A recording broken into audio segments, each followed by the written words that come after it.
ముగిసిన ప్రధానమంత్రి నరేంద్ర మోదీ విదేశీ పర్యటన, అమెరికా అధ్యక్షుడు ట్రంప్తో విస్తృత చర్చలు, వ్యూహాత్మక భాగస్వామ్యాన్ని మరింత ముందుకు తీసుకెళ్లాలని ఇరు దేశాధినేతల నిర్ణయం.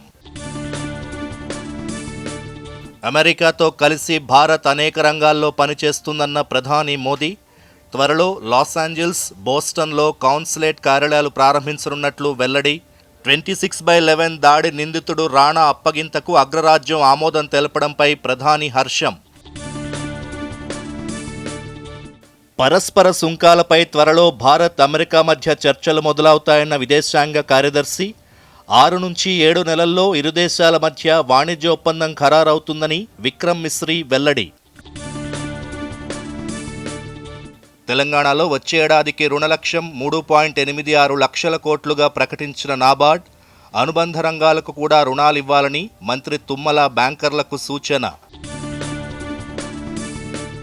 కులగణన, ఎస్సీ వర్గీకరణపై ఉప ముఖ్యమంత్రి Bhatti Vikramarka power point presentation. దేశంలో దశాబ్దాలుగా నానుతున్న సమస్యలకు కాంగ్రెస్ పరిష్కారం చూపుతోందన్న ముఖ్యమంత్రి రేవంత్ రెడ్డి. సంగారెడ్డి, పటాన్చెరులో బీజేపీ ఎమ్మెల్సీ ఎన్నికల ప్రచార సభలో పాల్గొన్న కిషన్ రెడ్డి, ఎన్నికల హామీలను అమలు పరచడంలో రాష్ట్ర ప్రభుత్వం విఫలమవుతుందని ఆరోపణ. కాజీపేటలోని రైల్వే కోచ్ యూనిట్లో ఉత్పత్తి త్వరలో ప్రారంభమవుతుందని వెల్లడి.